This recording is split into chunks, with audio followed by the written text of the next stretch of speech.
Now, women in swing states have about had it with President Donald Trump. Now, the Wall Street Journal had went and talked to some of these women in key battleground states and found that many of them can no longer stand Donald Trump and his rhetoric. And, of course, are no longer swayed, and this is what's interesting, by his claims of a strong economy. So, again, super interesting, right?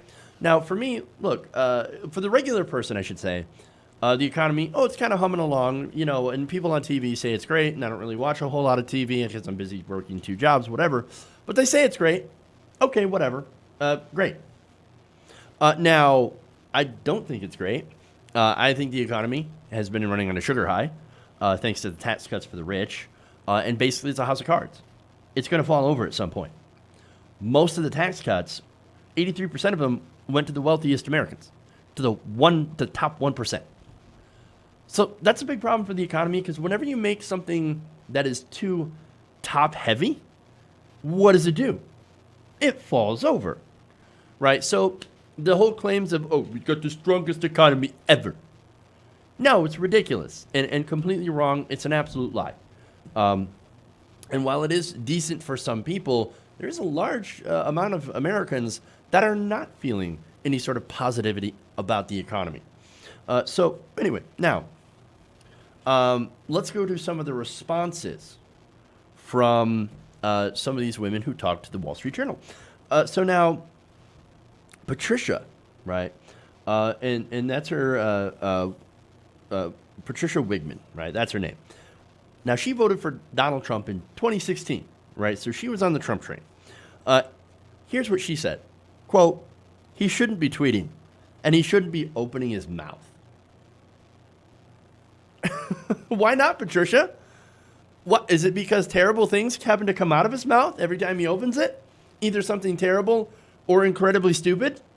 Could that be the reason? But wait a minute, I thought that's why conservatives liked him. He says what's on his mind. You remember that? Oh, he's not PC. He says what we're thinking. Well, then why would you want him to shut up?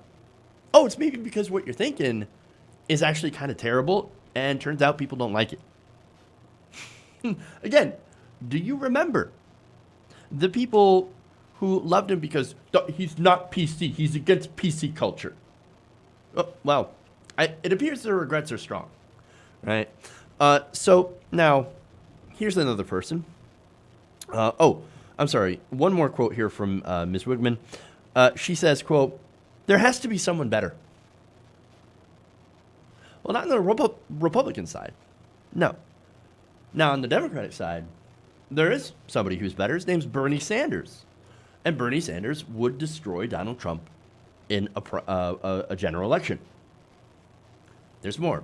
Lori Walker, who's a Virginia resident and 2016 Trump voter, she gave the president credit for presiding over a strong economy, but added that, quote, "Everything else is terrible." So now let me kind of remind you that the president should not get all the blame, nor should they get all the praise for a good economy. Yes, the president may preside over a decent economy, but you also have to remember that it's Congress that makes a lot of the rules, right? In fact, Congress passes laws. And look, the Congress, for a short time, was basically controlled by Republicans. Now, before that, President Obama, under his watch, again, he was presiding over the economy. There were things that they did did after the Great Recession that helped pick up the economy. Now, there was also a lot of things that they didn't do that they should have. Well, they bailed out Wall Street, they bailed out the auto industry, but they didn't bail out Main Street. They didn't bail out people that were suffering from the foreclosure crisis, et cetera, right? So a lot of that sets the stage for a lot of the economic problems that people are feeling today, and we're feeling back in 2016. So there's that, right?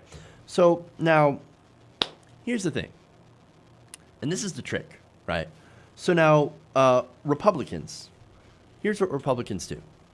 Massive spending. They do massive spending, and they do tax cuts. Now, the effect of that, of course, is that there is a stimulation of the economy for a short time. But at the same time, it runs up massive deficits. Now, Republicans, they say one thing, they do another. They love running up deficits. They don't care. They love to spend taxpayer money. And they do. They usually do it on the military or their contractor buddies, et cetera, right? And then, of course, giant tax cuts and corporate welfare. So now they do that until the Democrat comes into office or into power. Then they scream and howl and cry about the deficit until the Democrat decides, okay, the thing that we have to do is if we've got to do spending cuts. We want to be good stewards of the economy, so what we have to do is we're spending too much, et cetera. We have too much debt, and that poses apparently a long-term problem for them. Now, they do the spending cuts. What do the spending cuts do? They slow the economy because there's less money being put into the economy. And then Republicans will say, look at that, Democrats, you suck with the economy, dude. Vote for a Republican because we'll make the economy much, much better because look at what's going on under the Democrats. Every Democrat over the past, few decades has fallen into that ridiculous trap where, we have to be the responsible ones after Republicans screw up the economy, mess things up, create giant debts and deficits. Well, we got to fix it. We got to rein it in. And, of course, they do the cuts. And then everybody's like, well, why is the economy bad? Well, why is everything slowing down?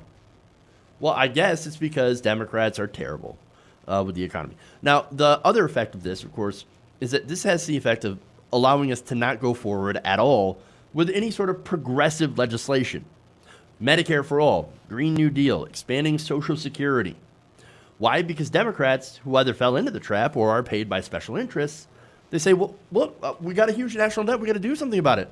We got to put, as Obama did, Social Security on the table. I mean, we have to do it. We have to do it for the future. Let's change CPI. That was almost a grand bargain that Barack Obama was desperate to do. And the Republicans, lucky for us, were way too greedy in the amount of spending cuts that they wanted to do on social programs, right? So now Democrats, again, we've got this national debt. We've got big deficits. It turns out we can't afford anything big. And then Republicans say the same thing. And the biggest question that is asked is whenever somebody comes up with a new program or an expansion to an existing program, et cetera, they ask, well, how are you going to pay for it? That is the scam that has been run on us for decades. Now, here's the thing. It used to be the Democrats didn't care, right?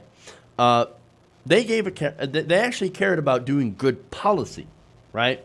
You think Lyndon Johnson gave a crap about spending and debts and deficits or about what Republicans said when he created Medicare? No. Look, we need bold progressives to break us out of this ridiculous cycle so they can actually do things that are popular with the American people. Again, every single program that Bernie Sanders talks about is incredibly, deeply popular, right? Has majority support. So nothing he's proposed is out of step with the American public, right? Whereas, of course, whatever Republicans say, tax cuts for the rich, et cetera, and deregulation, it is deeply unpopular. Nobody out there is saying, hey, what would be a great idea? Let's give corporations more tax cuts. No, they hate that idea, the American public does. But why do you think it never gets done? Because of this scam, this trick, and then, of course, corporations have captured the government. And that's the other reason. But let's go back to Trump and his economy, right? Well, not just back to the economy, actually, but Donald Trump himself. Michigan resident Daniel Todd told the Journal that she, quote, she feels sickened by the way that Trump has treated migrant children who've been separated from their parents. And here's her quote. As a mom, what do you do when your children are taken away? We need to put humanity back into the conversation. Okay. Now, I don't know if she was a Donald Trump voter or not. To me, it doesn't sound like it. But she's right. I mean, we do need to put some humanity back into the situation. I mean, look, a man who was of Middle Eastern descent, right? Now, he died after being deported to Iraq. Well, now, wait a minute. The man never lived there. He didn't speak Arabic. He didn't speak the language. And was from Detroit. He also had type 1 diabetes, right? So he gets deported to a country of where he's not from. He has no family, no friends, no life there, doesn't even speak the language, and has type 1 diabetes. Of course, he died. He died. That's the effect of what ICE is doing right now, right? Another effect, you have the ICE raids that just happened that have split apart families. You have kids that came home to empty houses or locked out of their own houses because their parents had been, arrested by immigration and customs enforcement, right? So you want to talk about the lack of humanity? Yes, there is a definite lack of humanity in this administration. But I have to stress that a lot of Trump voters, that's exactly what they voted for. This is like eating tons of candy, these responses, and then getting a stomachache after you eat the candy. What's the matter? It's what you wanted. It's what you voted for. Why aren't you happy with it? I mean, don't be shocked that somebody you voted for is doing exactly what he told you he's going to do on immigration and on other things, on the economy. He said that's what he was going to do, and now he's doing it. When people show you who they really are, then maybe, I don't know, maybe you should believe them. Hey guys, hopefully you enjoyed that free video. Now I'm going to have to ask you a favor. Between the demonetization and the YouTube algorithm messing around with view counts, etc., we're having a hard time adjusting to the new YouTube reality, which is where you guys come in. See, we have a Patreon, patreon.com/TYTNation, set up to help us rely on you guys, the viewers, instead of big corporate ads. Look, you know the show. You know I'm not in favor of big corporations anyway.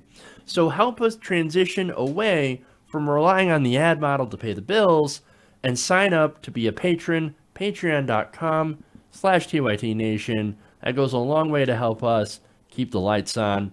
And you guys will know that you're supporting independent progressive media.